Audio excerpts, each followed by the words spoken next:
Asuka Langley Shikinami? I cringed every time I heard that name change.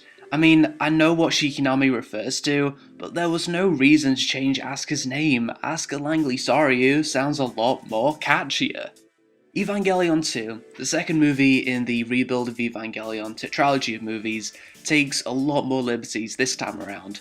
Some of them, as you can tell, were not so justified, and some of them just seem like okay changes to make the movie work as a whole.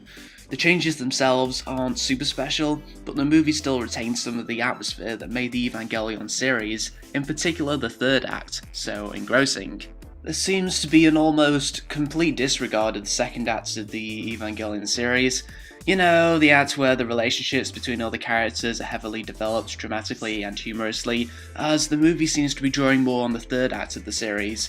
You know, the act where everything starts to turn to shit. I think I've learned by now that the Rebuild series has very little intention of developing the characters, which seems a shame for those who are viewing Rebuild as their first ever Evangelion experience. I personally didn't mind so much as I already know the relationships from watching the series, but I can't help but feel that the movie is neglecting what made the source material so popular. The plus side to this is that now I can re-experience the dread and the darkness of the series' third act. The movie did a really good job of recreating that atmosphere. The new addition of Rey's cooking scene especially was very brief, but it's the most emotionally powerful part of Evangelion 2. I'd probably cry if I saw that scene the second time around. Even though the rebuild version of Rey is more boring because now she's too normal now, it's refreshing to see her being explored as a learning human rather than a weird alien. Or as Asuka would say in episode 9 of the English dub, a freakazoid. But what about this new character? What about Marie Illustrious Makanami? She's pointless. There really was no need to add her to this movie. Why? Because she adds nothing to the plot. She wasn't needed in the series, and she's not needed now. At most, she provides an opening action sequence and encourages Shinji to fight. But that said, she wasn't that badly handled. I genuinely thought her character would be a total annoying disaster, as I felt that there's already enough Evangelion pilots to carry a movie, but alas, I was surprised at how energetic and likeable she is. She might be more useful in future rebuild movies, but right now all I can say is that she's just a mascot to separate Rebuild from the TV series. My biggest complaint of this movie is the way Asuka is represented. She's disgusting now. Did the producers not take any notes on why she worked so well in the series? Watch episode 11. Asuka is a hothead who passionately expresses her feelings, backed up with how her designated colour is red. Here, she's a malicious and violent bully who says the words stupid Shinji way too many times. She's simply not a good guy anymore. Now, I do appreciate that Asuka as a character is extremely difficult to handle. I mean, how do you make a grumpy, self-centered teenager lovely? The way it was done in the series is that Asuka's bullying was actually, and humorously, limited to her being extremely honest and drawing attention towards her own ego, at the expense of others' feelings, which is fine as it just means that she's venting her anger while still caring enough about other people to separate herself from them. That's an effective way to characterise a seemingly antagonistic character as a protagonist. How is it done here? Well, she verbally abuses Shinji, she physically assaults Shinji, and even starts a fight with Rey! Rey!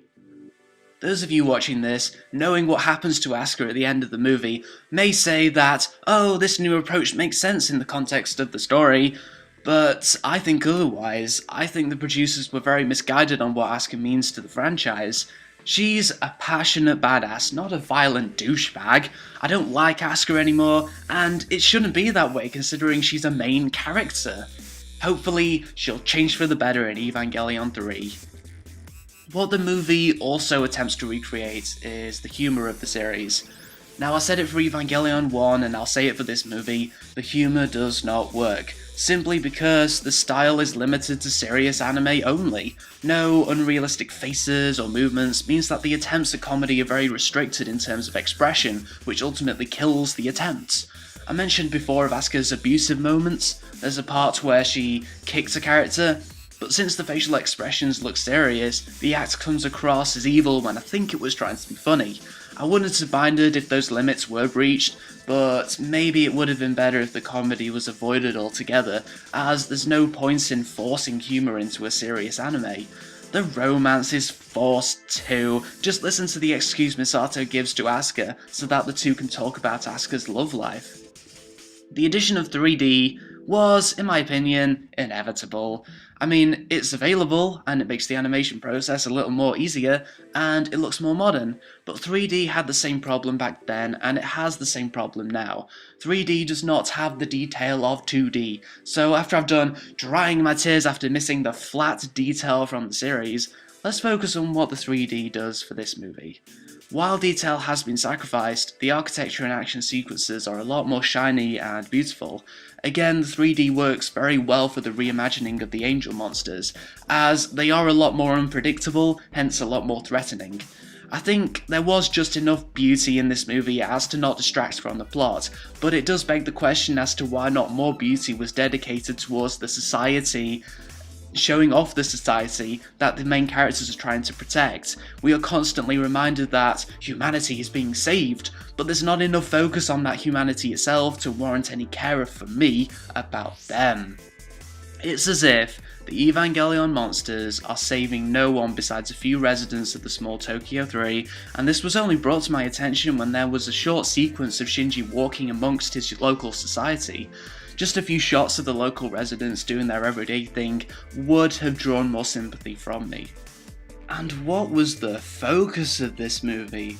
In the first one, it was crystal clear that it was retreading the first 6 episodes of the original series, and the fun for me was seeing a perspective on the original source material that was fresh, yet loyal. There was also a heavy focus on developing Shinji as a character at the expense of other characters, but that's fine considering they made Shinji a lot less boring than what he was. Maybe the focus here was on developing Rei, after all she has the most emotional moments, but there's not so much of that. Maybe the focus here was on the action sequences. Now, I don't mind crazy action as long as it's fun, but then again, why was the teamwork element from the series, which would have made the action more human, not really carried over to this movie?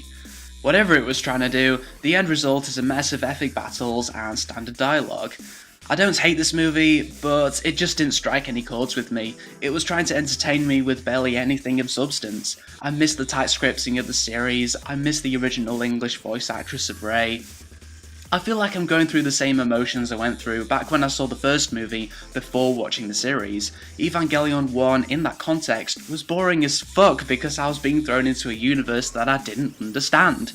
The more this movie alienated itself from the source material, the more alienated I became. I am worried about the next movie, which will most likely depart from the source material entirely, but hopefully the more standalone approach will be more entertaining. This one is being primarily judged as a visuals fest. 3 stars out of 5.